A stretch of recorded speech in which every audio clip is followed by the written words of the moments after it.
Bonjour, allez, croquis d'aquarelle en temps réel. Voici l'image de référence. C'est moi qui l'ai prise. Les jolies cabanes sur le front de mer à Dieppe. Alors, j'utilise un pinceau sabre. Oui, c'est ça. Il a des poils biseautés. C'est un des pinceaux un peu, on va dire, à la mode des urban sketchers, c'est-à-dire ceux qui croquent en live, dans la rue, face au modèle, un paysage, ou des personnes, un monument, une voiture, peu importe. En tout cas, c'est du croquis en extérieur. Voilà. Moi, pour l'instant, je ne le fais pas parce que, comment dire, il faut oser sortir son carnet et pour l'instant, c'est rare. Je l'ai déjà fait juste pour faire du croquis, mais pas de l'aquarelle.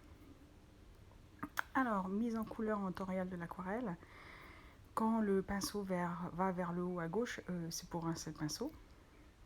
À droite, c'est ma palette. Et puis, comme c'est ma palette sennelier, le champ de vision de la caméra ne me permet pas d'avoir la palette en porcelaine et les couleurs.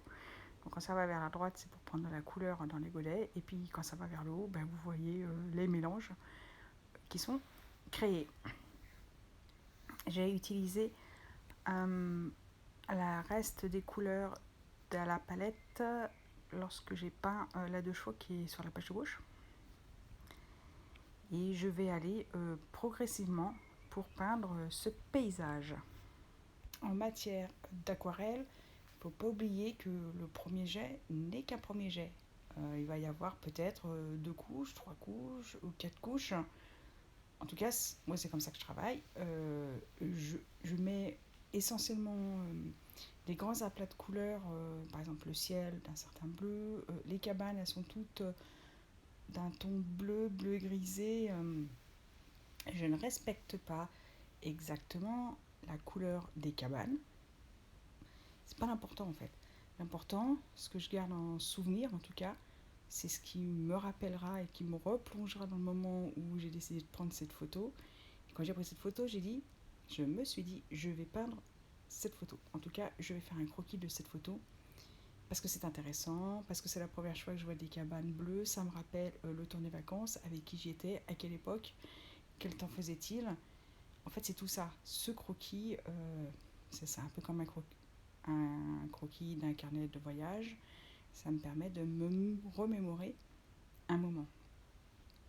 C'est ça qui est fort avec le croquis de ce que vous vivez, c'est que ça vous replonge instantanément dans un moment. Et je trouve, parce qu'on met du temps à le dessiner, on met le temps à trouver les couleurs, on met le temps à le mettre en couleur, et ben ça permet de se remémorer des moments. En fait, finalement, on n'a pas besoin d'avoir 1000 photos pour se souvenir de quelque chose.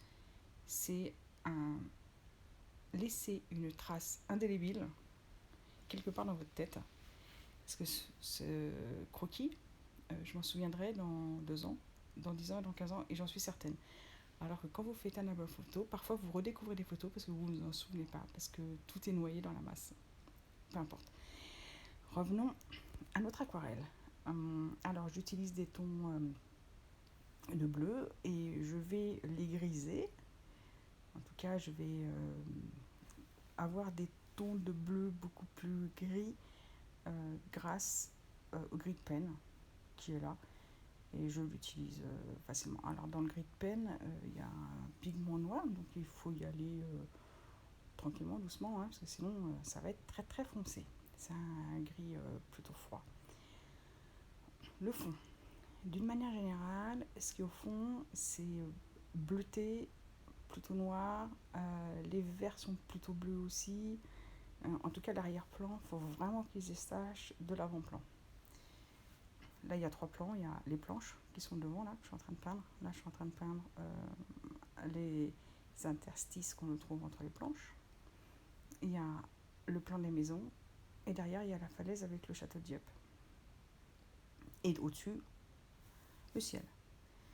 Et je vais passer du ciel aux planches. Comme ça, le ciel sèche. Les planches vont sécher. Pendant ce temps-là, je vais revenir sur les maisons. Et voilà. Donc en fait, je vais peindre les zones qui ne se touchent pas pour éviter des fusions malheureuses entre, par exemple, la terre de Seine que j'utilise ou le caput mortuum qui est un marron rouge des planches avec le bleu des maisons. Je ne veux pas que les couleurs fusent entre elles. C'est mon choix.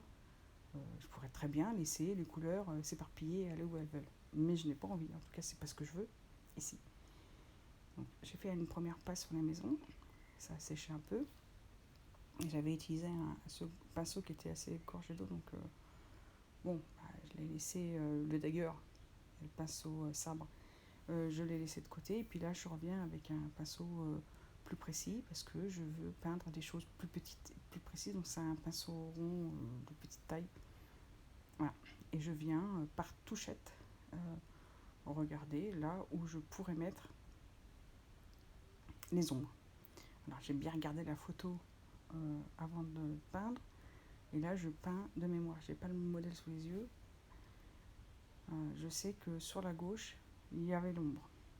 Donc voilà, je mets l'ombre sur la gauche des maisons. Et puis je vais accentuer les volumes sur les planches, sur le bord des maisons. Il y a une ombre qui est un peu portée. Au bout de l'acheté, là, c'est du béton, donc c'est gris. On ne voit pas très bien ce que c'est. Il y a un alignement de colonnes verticales. Alors, je ne me souviens plus clairement comment c'est fait. Je ne sais pas si ce sont des cabines, si ce sont des poteaux verticaux, ou si ce sont des dalles de béton. Peu importe, en tout cas, c'est quelque chose comme ça. Bon, de toute façon, c'est dans le lointain, ça n'a pas besoin d'être précis. On précise ce qui est près de nous et on laisse deviner ce qui est un peu plus loin. Il ne faut pas oublier ça aussi quand on fait des croquis. On ne peut pas mettre autant de détails dans le lointain que s'il y a devant, sinon ça donne un air un peu bancal. Je respecte les grandes lignes de perspective avant de faire ce dessin à l'encre indélébile cette fois-ci.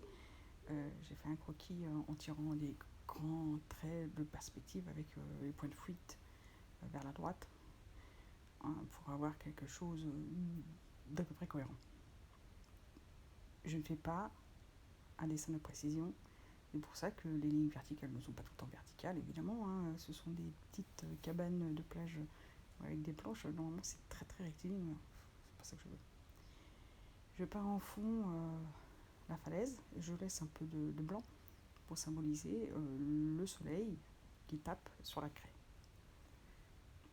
Une fois que tout est sec, je reviens avec un plume.